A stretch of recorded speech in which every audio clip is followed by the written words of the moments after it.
The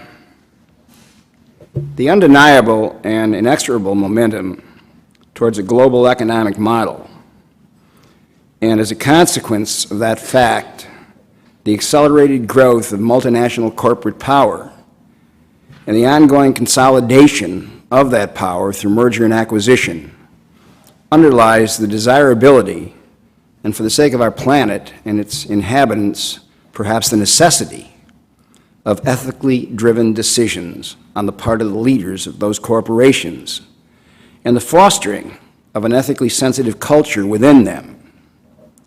We'll talk about that today. But the goal of any discussion around corporate culture and the transmission of ethical values within an organization is, from my standpoint, a forum to provoke questions as opposed to one that provides answers. There are no easy answers, and ergo, there are no dumb questions. That's what I hope to do today, and I'll attempt to be brief in terms of presentation in order to allow as much time as possible for what I hope will be a robust Q&A segment. Aristotle stated that happiness is activity in conformity with virtue. The dictionary defines virtue as conformity to a standard of right. Based on that definition, it seems straightforward that the culture of any organization should direct that organization to conduct itself virtuously. In order to understand what that entails, I think it's necessary to define who are the constituents of a particular organization, and then to examine the standard of right that should be applied to each. In the case of the company for which I worked, Coca Cola Enterprises, the constituents were, and this is not in any particular order, employees, customers, consumers, share owners, suppliers, the communities in which we operated, and the global community. And how do we, under the banner of doing the right thing or conducting ourselves virtuously, address each of those constituencies?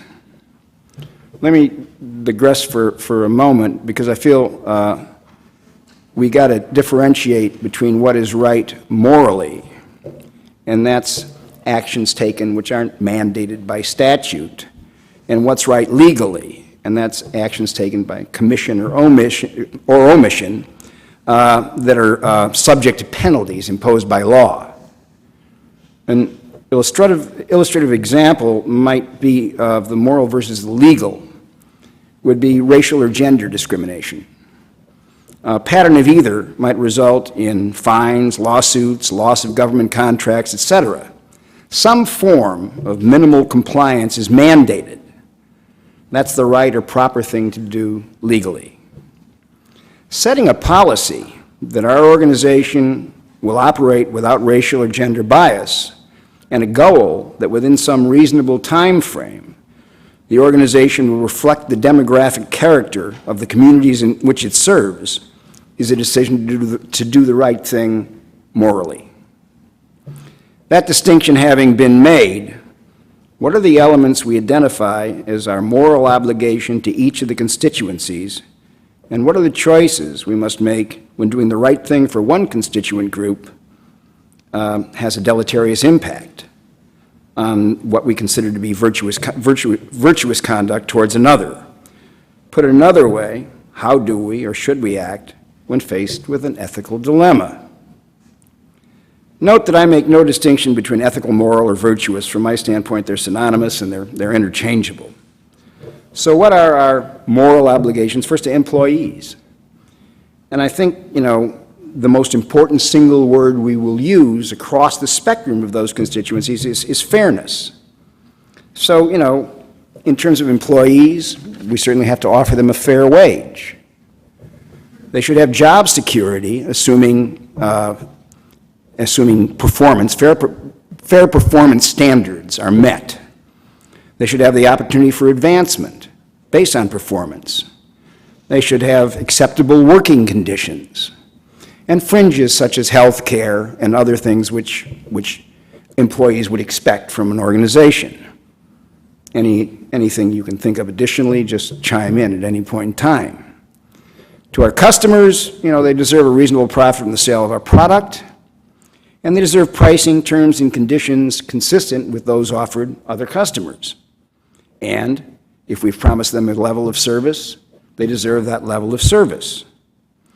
To consumers, a value, a fair value. That's our product should be worth the price.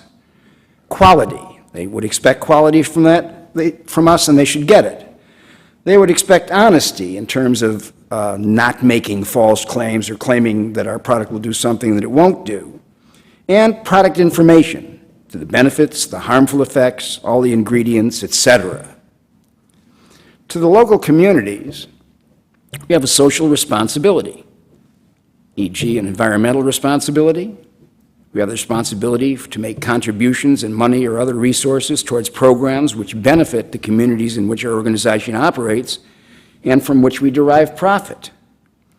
And to the global community, again, we come back to social responsibility. We should support the good. That's clean water, agricultural initiatives, the combating of hunger, etc. And we shouldn't support the bad, and that might be apartheid, repressive regimes, etc. And that's just a broad kind of view of each of those. And finally, we look at share owners. And, you know, they deserve an increase of the value in their investment. That means we move the share price up. And honesty and transparency in all the communications. We have an obligation not to deceive those people. And if you look at the Enrons or the WorldComs, et cetera, they dealt in intentional deception, quite frankly. And finally, to our suppliers, they should have a certain level of security on the business relationship based on fulfillment of commitments relating to the quality, service, and prices that they give us. I'd like you to keep those obligations in mind while I shift gears and talk for a few moments about how corporate culture can be changed, and having changed it, how it can be nurtured and institutionalized by leadership. Then we'll return to moral obligations and ethical dilemmas. I don't know, or I don't believe, that there's a formula for changing a corporate culture or for implementing and sustaining a new one. But I can give you an example based on my experience at CCE. When we took the reins at CCE, we found a company whose employees felt disenfranchised and unappreciated, whose customers felt the company was insensitive to their needs, whose market share had dropped significantly, reflecting consumer disaffection, and who had alienated a large percentage of the leaders in the communities that they served, and finally, whose relationship with suppliers were at best dysfunctional. By the way, not surprisingly, the share price of this company had dropped consistently for the 5 years preceding our entry. The one anomaly in this otherwise bleak scenario was that the senior management, the leaders of the organization, treated themselves and were treated by the company very magnanimously in terms of compensation, perquisites, and job security. The company occupied 11 floors of offices in Atlanta, and all decisions relating to the conduct of the business, all across the nation, emanated from that building. Sadly, input from local operations was not solicited and was in fact discouraged.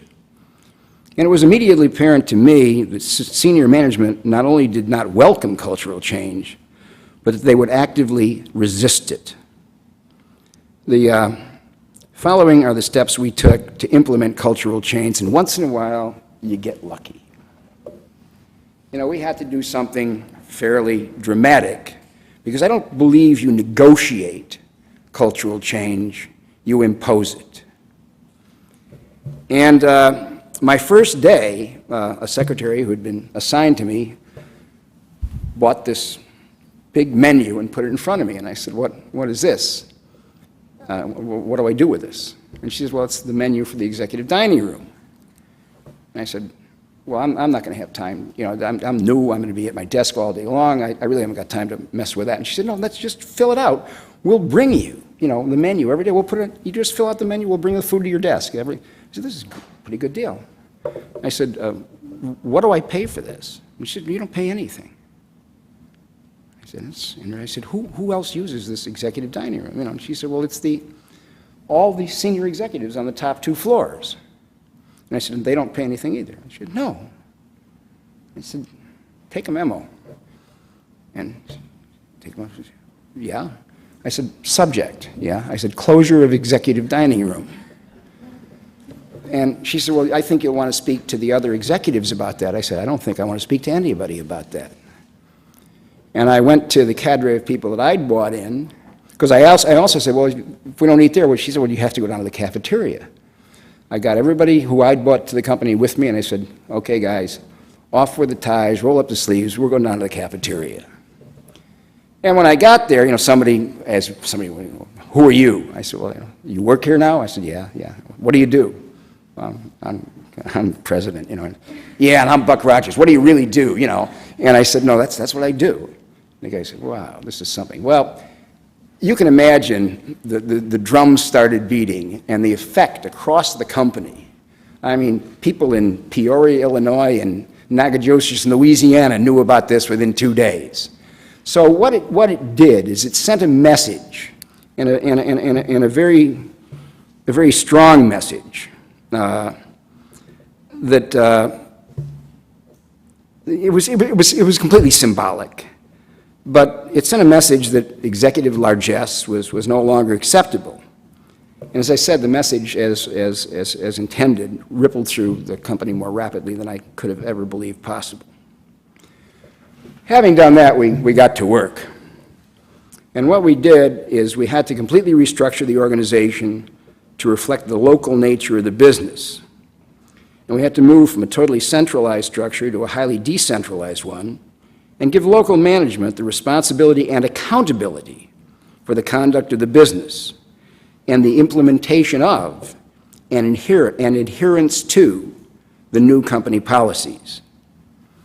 We also had to identify those in management who would accept and endorse cultural change and who had the necessary operational expertise, and move them from the office to field position. It's a kind of line versus staff mentality.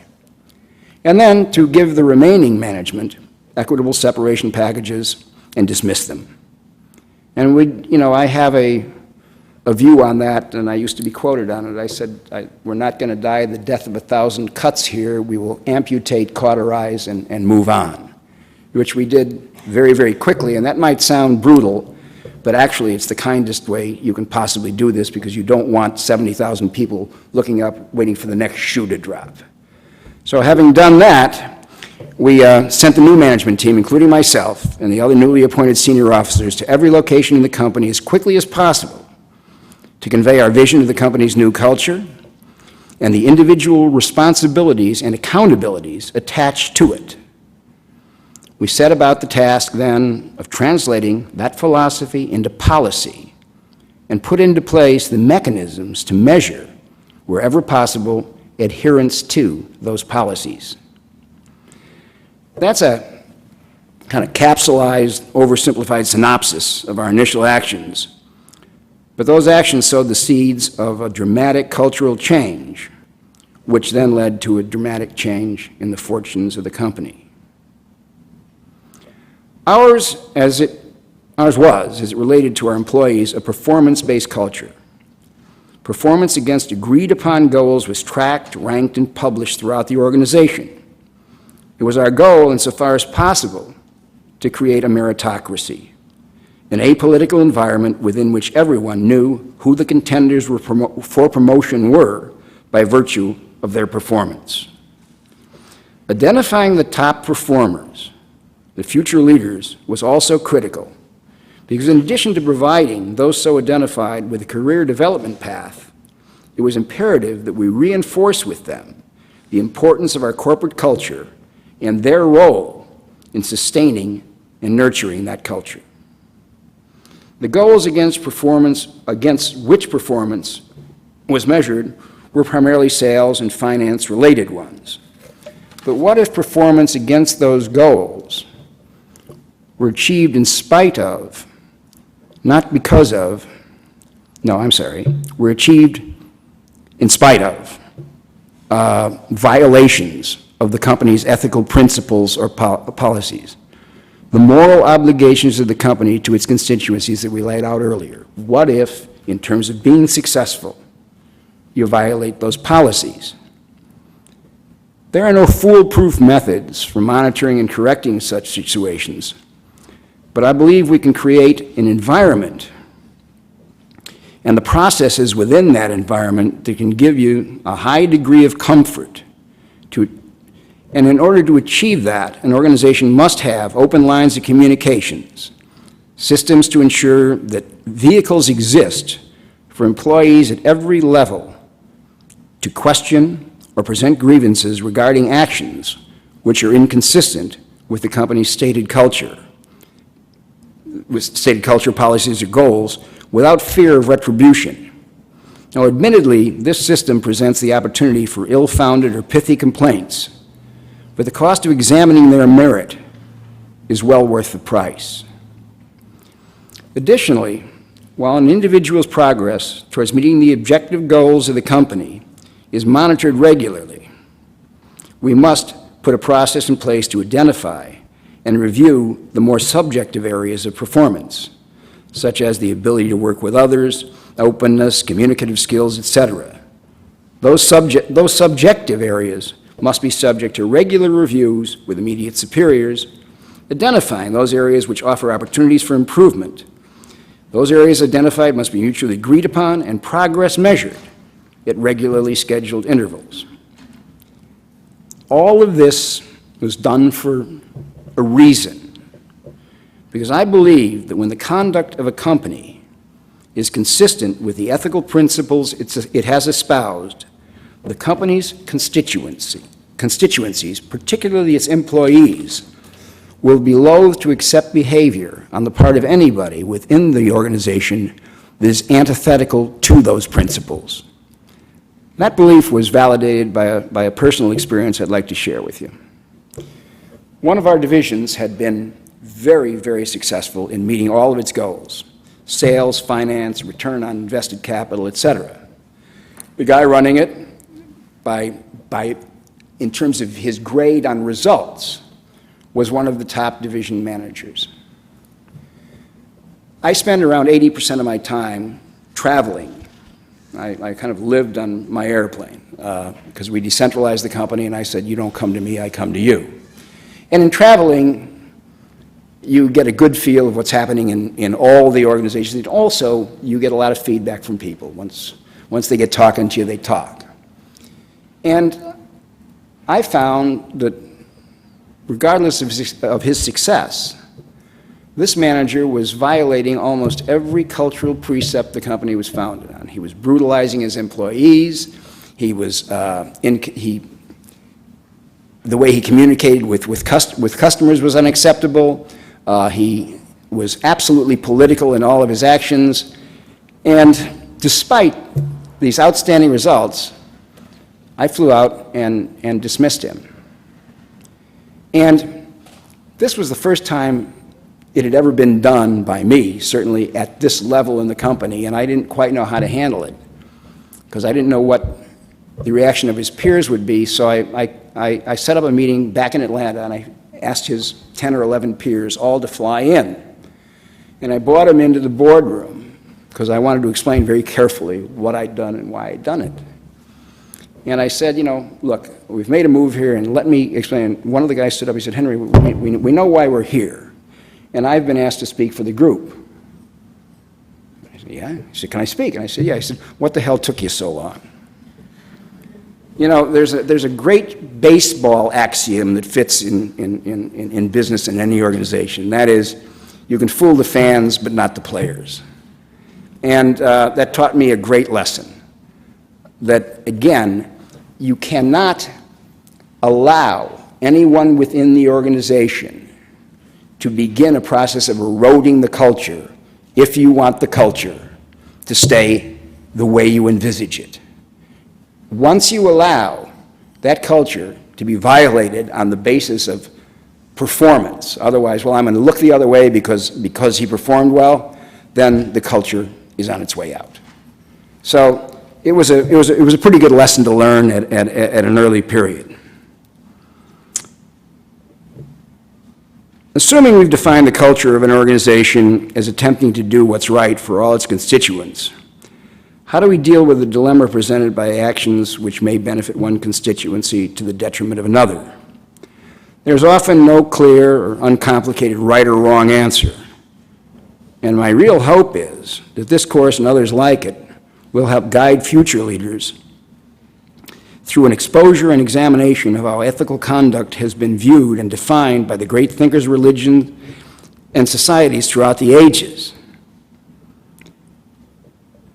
As we live in an age of technological development, globalization, and a rate of change that could not have been envisioned decades ago, much less centuries ago, are the views and values espoused by those past writings valid today?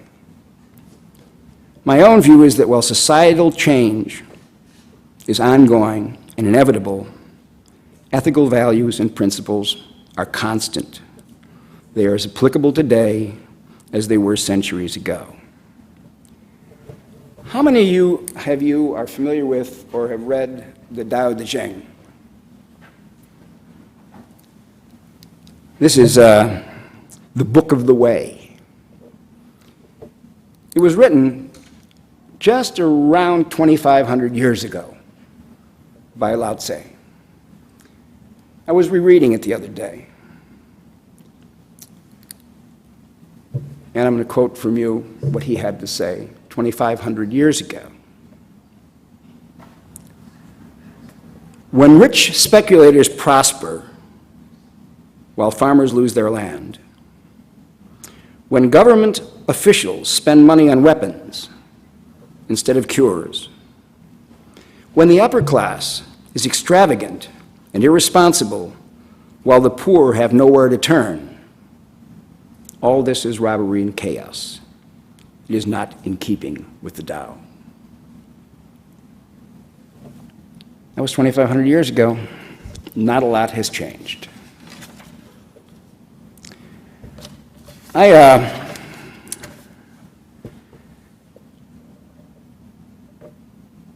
want to talk about something that's been getting a lot of attention lately, and that is justifiable attention, by the way, and that's executive compensation. Or perhaps more accurately, the irrationality and even immorality of an increasing number of executive compensation packages.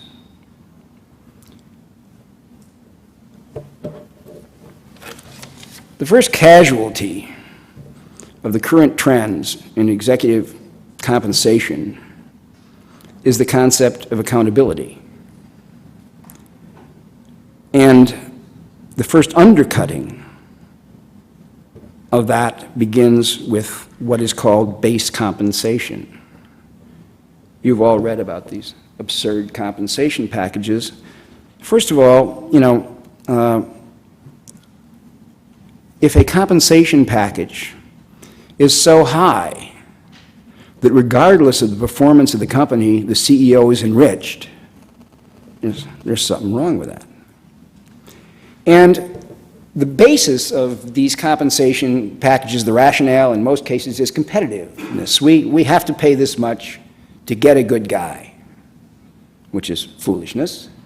But what we then do is hire consultants. There are compensation consultants out there. And we say to them, look, we want to pay Joe $3 million. And we're willing to hire you and pay you $250,000 to do a study for us that shows that Joe's salary is justified. What do you think the result is? The study comes out, and absolutely, if you hadn't paid that much, you wouldn't have gotten him. It's just, I don't know. As in Coca Cola Enterprises, and in many, but not all companies, we had a policy that the higher the level of management, the greater the at-risk percentage of total compensation. You all know what at-risk means. That means you don't get it automatically, you get it based on performance. But at-risk should mean exactly that.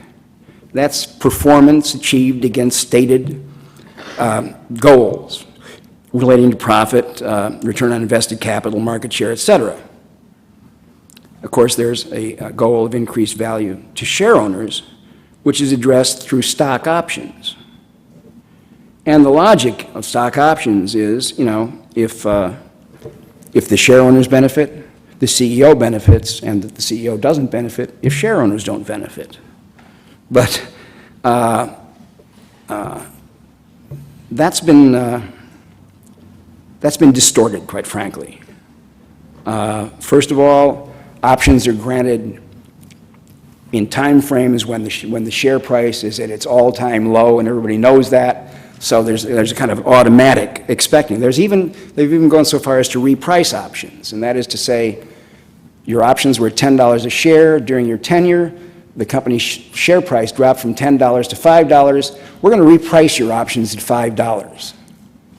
Which, I mean, it's absolutely obscene. That means that if the share owners get back to even, this guy's doubled his profit. He's got 100,000 shares at a $5. He made $500,000 for doing nothing to improve the performance of the company. So, you know, basically, what we're down to is a situation where boards of directors have to act responsibly, not to protect the management of the company, but, as they should do, to protect those who've invested in the company. And quite frankly, the violations of rational conduct insofar as executive compensation is concerned have gone out the window.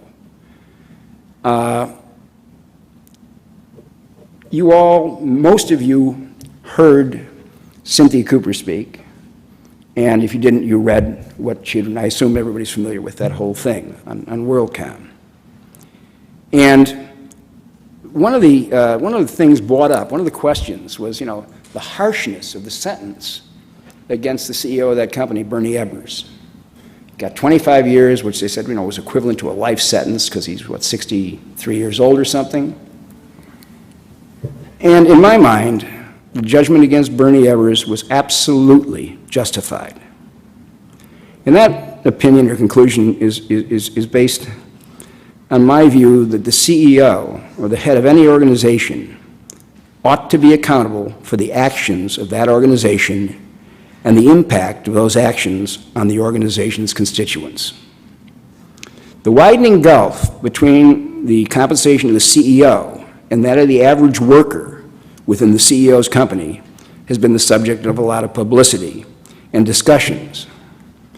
But equitability aside, if a CEO is being compensated at a level equal to 500 times the average worker in his or her organization, it doesn't seem untoward to me that that executive should be held to an exceptional level of accountability. It's my firm belief that one of the foremost roles, perhaps the most important role the CEO plays, is the development, nurturing, and sustainment of the corporate culture. That is, the guidelines and policies to which adherence is expected from everyone in the organization. If departures from or violations of that culture result in significant damage to any one of the constituents of that organization, the head of that organization should be held accountable. If the culture itself creates an environment within which malfeasance is acceptable or permissible, then too, the CEO is culpable and accountable. It seems nothing less than absurd to hear a CEO who's being paid millions say as a defense that he or she left the details of running the day-to-day business of the company to subordinates. As it relates to those subordinates complicit in the actions referred to, suffice it to say that the defense of "I was only following orders" went out with the Nuremberg war trials. In the particular case of WorldCom, it's noted that Ebbers' sentence was far more severe than that received by the company's CFO, Scott Sullivan, who was the architect of the accounting fraud. Ebbers' sentence was not too harsh. Sullivan's was too lenient. Now that I've got that off my chest, we can kind of move on to, first of all, before we get into any particular ethical dilemma, I'd like to just kind of answer any questions any of you might have. Yes?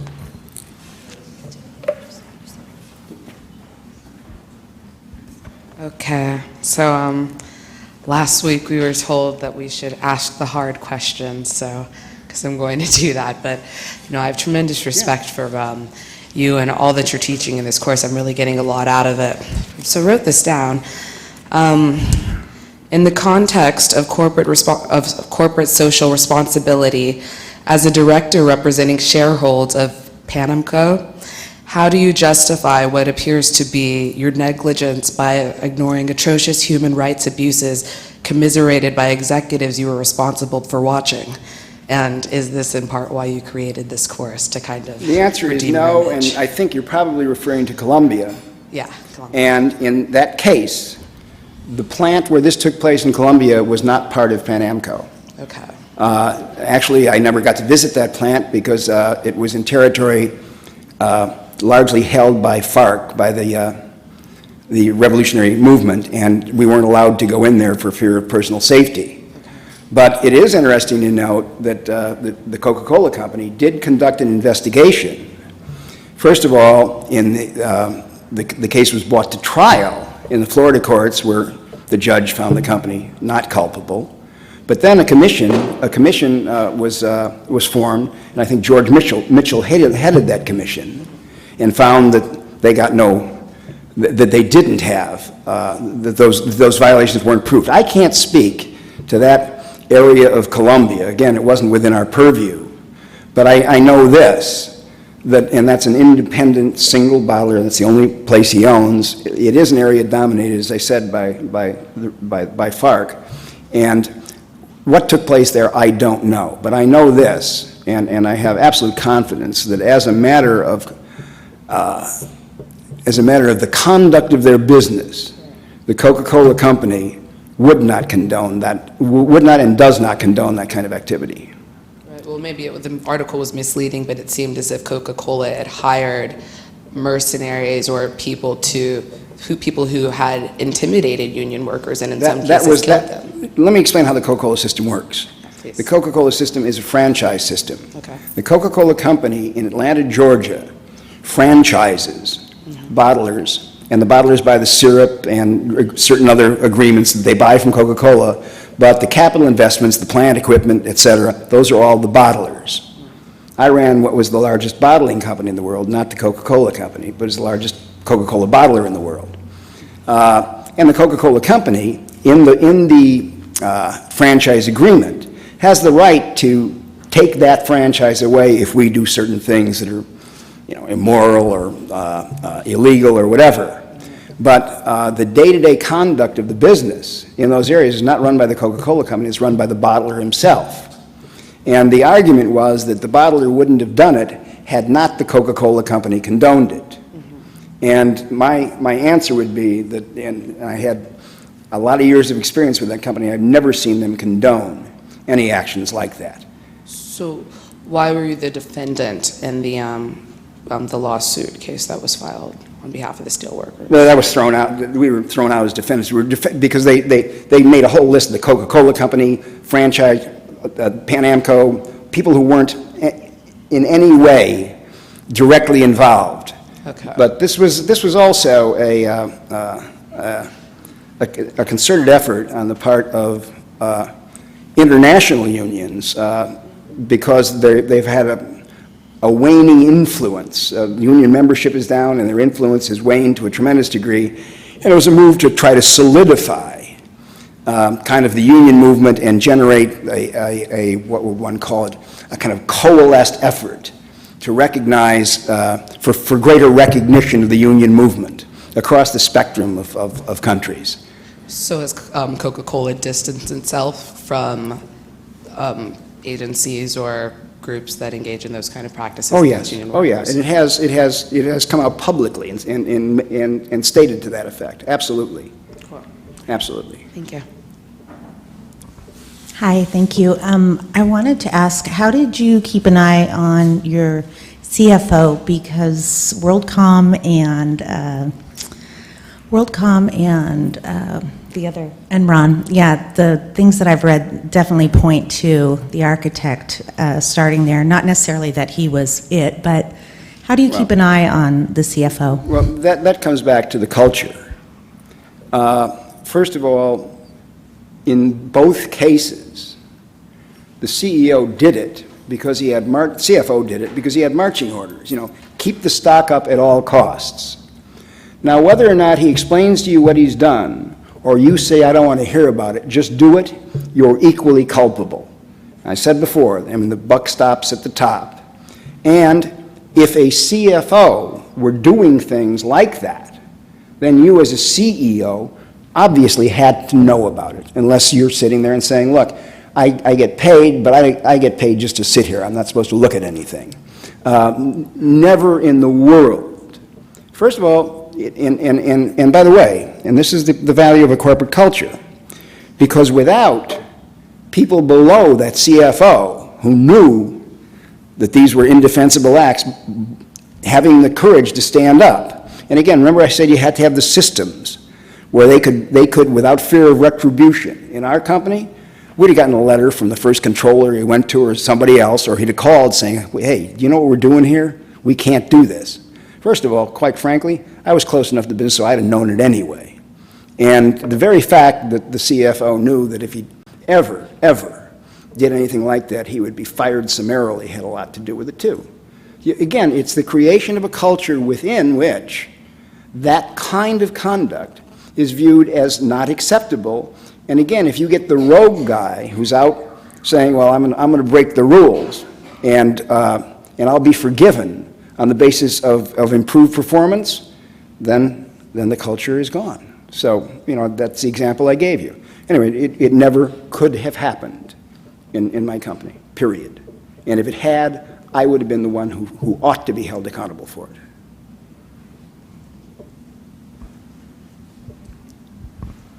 Thank you. Because you just said that Coca-Cola was a franchise, I was wondering if you often had issues with monitoring the franchises and what the company did to make sure that those franchises abided by the business culture that you were talking about. Well, I was a franchise, so we were a franchisee of the Coca-Cola. There were two separate companies in the New York Stock Exchange. There's the Coca-Cola Company and Coca-Cola Enterprises.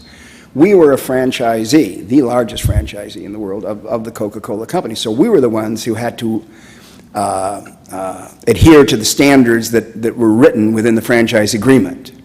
And the company has representatives in every country monitoring things like quality, which, water, everything from water quality to packaging quality to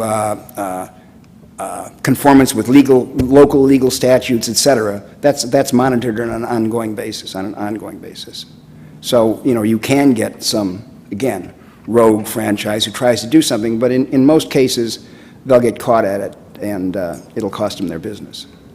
Thank you. Do you see an ethical problem with Coca-Cola's sponsorship of the Beijing Olympics?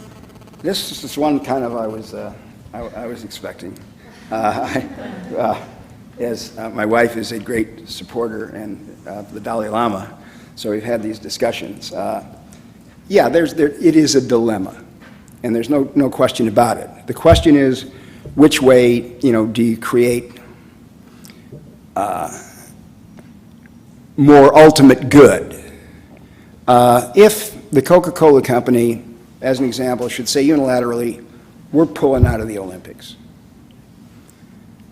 That's going to have an immediate effect in China, obviously, the largest market in the world, where the Coca-Cola Company can count on not doing any business for a long time. That's going to have a deleterious impact on the value of the stock, which is going to certainly, impact the share owners negatively. The thousands of employees in China who are working for Coca-Cola, who are being paid much higher wages than the average Chinese worker makes, will be out of jobs. The suppliers to Coca-Cola in that country, whether it's the suppliers of glass, cans, trucks, whatever, they'll lose that customer. So now, at the same time, offsetting that, you can say yes, but there's a tacit support of a repressive regime. On balance, and there are people who will disagree with me, on balance, I would actually agree with the statement that the chairman of Coca-Cola made. and I'll read that to you. I'm writing in response to the letter from the International Tibet Support Network, the Coca Cola Company. We share your concern regarding the situation in Tibet, and we know that all parties involved hope for a peaceful resolution. Our company, along with the other TOP sponsors, has had regular discussions with the International Olympic Committee to share public concerns about issues that have been raised. While it would be inappropriate for sponsors to comment on the political situation of individual nations, as the longest-standing sponsor of the Olympic movement, we firmly believe that the Olympics are a force for good. Since 1928, we supported the Olympic Games wherever they've been held and have witnessed firsthand the cultural, economic, and social benefits that they have in almost every instance brought to the host city and country. The Olympic Games can be a catalyst for change if people recognize the value of an event that brings tens of thousands of people together to celebrate sporting achievement at the highest level. Our role as a sponsor is to help build excitement and a sense of connection with the Olympic Games as the flame travels from city to city throughout the world.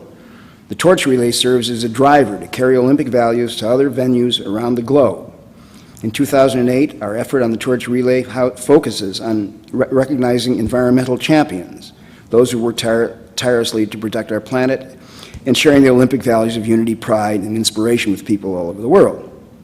It's important to note that the Beijing Organizing Committee for Olympic Games is responsible for selecting the routes and cities, as well as the planning and execution of the entire Beijing 2008 Olympic torch relay, both internationally and within China. The company plays no role in selecting the route. All the same, we believe that dropping out of the torch relay or using the event to put political pressure on China would erode the ability of the Olympic Games to make a contribution to lasting change in China and its relationship with the rest of the world. We're committed to retaining our support for the torch relay. Now that's arguably a soft position. You know, you can say that's weasel wording, that's dodgy. But the fact is that if you look at the company's kind of balance sheet in terms of the good it can create versus the repercussions that will cause damage to the company and its constituencies, I think that I'm in support of the company's position. I might note that while I was working, the Coca-Cola Company made a stand before most of your time. There was an Arab boycott in I think it was the late 60s, early 70s, of any nation that did business with Israel. And both Coke and Pepsi were told, get out of Israel or we will not do business with you in any of the Arab states. Coca-Cola refused to go along with that, and Pepsi got out of Israel. And Pepsi, as a result, was doing business in all of the Arab states and Coca-Cola in none of them until about 8-9 years ago when that changed. But, you know, in that case, it was a little more clear-cut because you had a situation where at that time, there was an agenda, a stated agenda about the destruction of Israel, and I think there was a little more moral clarity to it. But I think I could argue both sides of it. This is the quintessential ethical dilemma. And again, on balance, I support the company's position, but I can very well understand people who wouldn't. Yes, anybody? Okay. My question was about India and the polluted groundwater situation there. Mm-hmm. And I was just wondering if you could comment about your responsibility to the global and local communities that way. Well, you know, the Coca-Cola Company initiated a study in India called the Assessment of Water Resource Management Practices, and it was done by a group called TERI, which was a scientific organization distinct from the Coca-Cola Company. It's a well-recognized scientific group headquartered in India. And basically, I'll read another. This is our engagement with TERI is another important step we're taking to ensure that our water management practices are consistently improving and among the best in the world. The report confirms that we meet Indian regulations and on an overall basis our own Coca-Cola Company standards, which are often more stringent. It also confirms that we're on the right track with many of the improvements we've made over the last few years. However, it identified some areas where we can do better. As a result, we're strengthening our plant siting requirements, our monitoring capabilities for both rainwater harvesting and wastewater treatment, and our guidelines for source protection and sustainability of the local water resource. And we've launched the Coca-Cola Indian Foundation for Sustainable Development and Inclusive Growth. We'll continue to work closely with the stakeholders in our local communities to support community initiatives. Subsequent to that, the company received a bunch of awards for specific water programs in 4 different states, where they've, you know, it's fair to say that without some level of pressure, they wouldn't have acted as quickly or aggressively as they did. So, you know, I don't excuse them, but you have to understand that also water is a resource without which the Coca-Cola Company can't operate. So there's an enlightened self-interest there. If the water supplies become polluted, or endangered, it puts the Coca-Cola Company in danger too. So there is a level of enlightened self-interest. But I'm involved in the board of a company now that's spent tens of millions of dollars helping to reconstitute the Danube River. And there's a huge focus internationally on the part of the company on preserving and enhancing water supplies on a global basis. I also had a question about the anecdote you related about the men who said, why didn't you get him out sooner? Do you think that they should have said something to you? Do you think that falls into, not necessarily an ethical realm, but do you think? I think if it had gone a little longer, they would have. I think that was kind of a tongue-in-cheek, you know, thing to let me know that they were expecting action from me. And had I not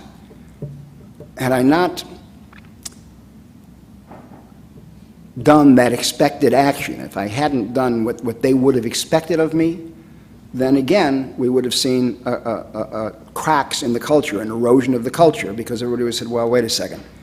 You know, he's willing to overlook this one. What else? So I think that while it acted as I think it did act to reinforce it, on the other side of the coin, had I done nothing, it would have endangered the culture. Thank you. Hi. So I have kind of a 2-part question. First is, who are the franchisees in the third world countries? Is it governments or is it individuals? And is there one in every country, or is it kind of by region? I'm not sure if that's... Well, it's multinational. I serve on the board of Coca-Cola Hellenic, which is a company that has the franchise for 23 countries in Europe, including Russia. I mean, it's huge. In some cases, there might be 5 or 6 franchisees within a given country. In China, that was the case. In no cases is any government the direct franchisee of the Coca-Cola Company. And more specifically in Africa? And I'm not that familiar with Africa. I know the company that I'm on board with is the franchisee in Nigeria.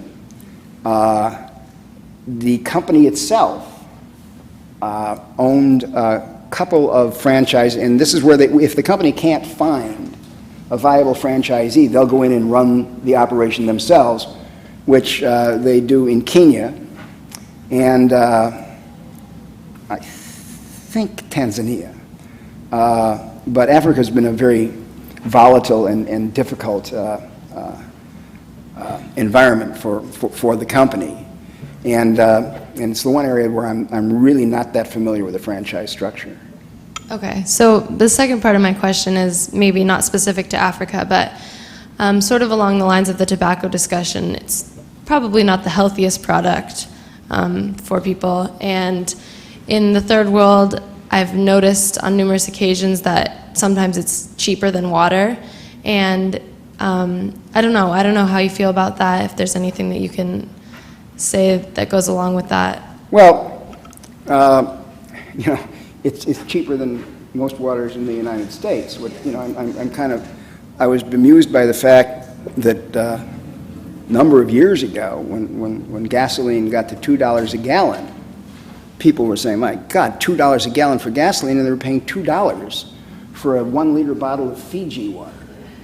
So, you know, I think there's, you know, I think it's not necessarily the price of Coca-Cola, but the price of water. And now in most business, the Coca-Cola company has not, and part of the thing that we did when the Coca-Cola company described itself as a soft drink company. And we went to them and said, we're not a soft drink company. We're in the liquid, non-alcoholic refreshment business. And that means juices and waters and whatever anybody will consume of a non-alcoholic nature, we should be in the market. And we got into the water business in a big way, and Coca-Cola is in the water business in almost every country now. And in sub-Saharan countries and places like this where potable water is a real issue, it isn't the manufacturing of the water that's the issue. It's the distribution systems to try to get it out to the people who need it, which is a huge issue. But you'll note whenever there is a disaster of any kind, if you look carefully, you see that the Coca-Cola company is there providing water, not Coca-Cola. It's water. And insofar as, you know,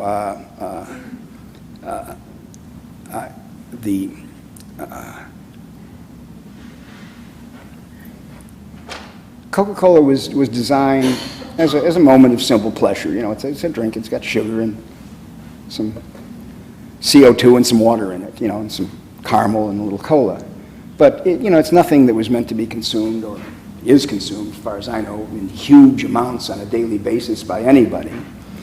And the only instance I found where probably I would have changed my view is we got into a situation when I was running the company where we aggressively got into very aggressive competitive bids for secondary schools in the United States. The contracts were huge. I mean, you get the public school system in Denver, Colorado, and pay millions of dollars to supply them for 10 years. But the schools made a fortune off it. And they said, you know, we're supporting the band, and we're supporting this program and that program. And probably at that time, you know, I didn't think about it, and I saw nothing wrong with it. Now today, you know, I would have a very much changed view. I might have it available at some level, but 90% of the availability would be in products like water or juices or isotonic beverages or whatever, as opposed to colas, because, quite frankly, of the obesity issue. And the obesity issue wasn't an issue, quite frankly, then. And I got my own personal view that it's lack of exercise rather than diet that's causing most of it, but that's something I won't get onto now. Thank you.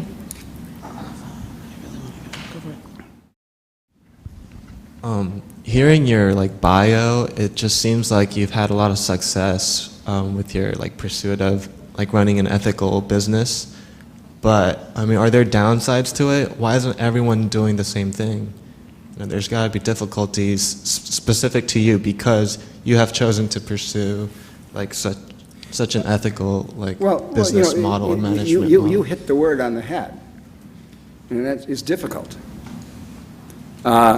It would be, you know, if you're not presented with ethical dilemmas on an ongoing basis, or if you're too obtuse to recognize them when you see them, then life's a lot easier. But basically, it's far more satisfying to conduct, you know, to conduct yourself in a consistently ethical manner. But it is more difficult because by virtue of your sensibility to your own ethical sensibilities, you create dilemmas that other people might not recognize as dilemmas. And that tends to strengthen your ethical conduct, but it also says you're going to make a lot more of those kinds, you're going to have a lot more of those kinds of dilemmas than somebody else might. So, you know, why people don't do it? I don't know why people steal. I don't know why people cheat.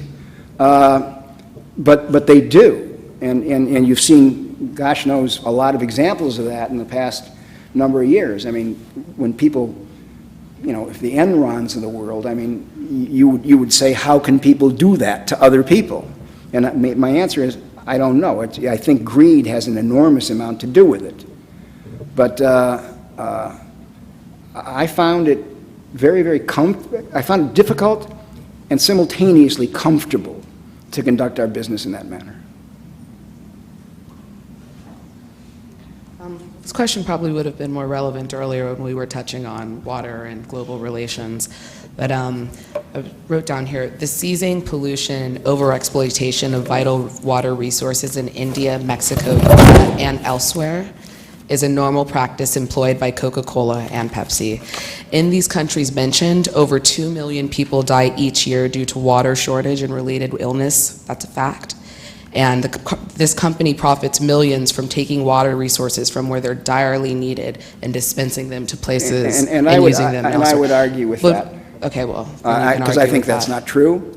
And Okay. I think, you know, What's your stance on that, what's the young woman in India who's, yeah, and she's got, I mean, by virtue of her, she believes, and it's her belief that multinationals are inherently evil. I mean, That's not where I'm coming from, No. and I actually don't know who you're quoting. I've done research myself, and I do know that people all over this world, particularly in these parts of the world, are dying because of water shortage. So I'm not asking, because earlier we touched on Coca-Cola's policy towards water, and you even said that they had water programs that they've put into practice, and that, you know, water is water and everybody needs it. But personally, do you feel that there's an ethical dilemma there, taking water, vast amounts of water from If we people were who really need taking it? vast amounts of water without replenishing the system, and without, actually, it is my belief that we have an obligation, and I think that obligation is being fulfilled today, not to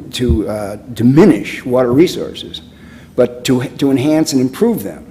And that relates not only to the amount of water, but the potability of the water. In many cases, water exists, and if you drink it, you die, or you get terrible diseases, amoeba, dysentery, et cetera. And the Coca-Cola company and they're not alone, other companies are working not only to enhance the supply of water, but as importantly, or perhaps more importantly, is to purify the existing water and allow it to be potable so particularly young people can drink the water without getting long-term diseases. And the Coca-Cola company has been very much involved in those programs. Okay, thank you. That's fair.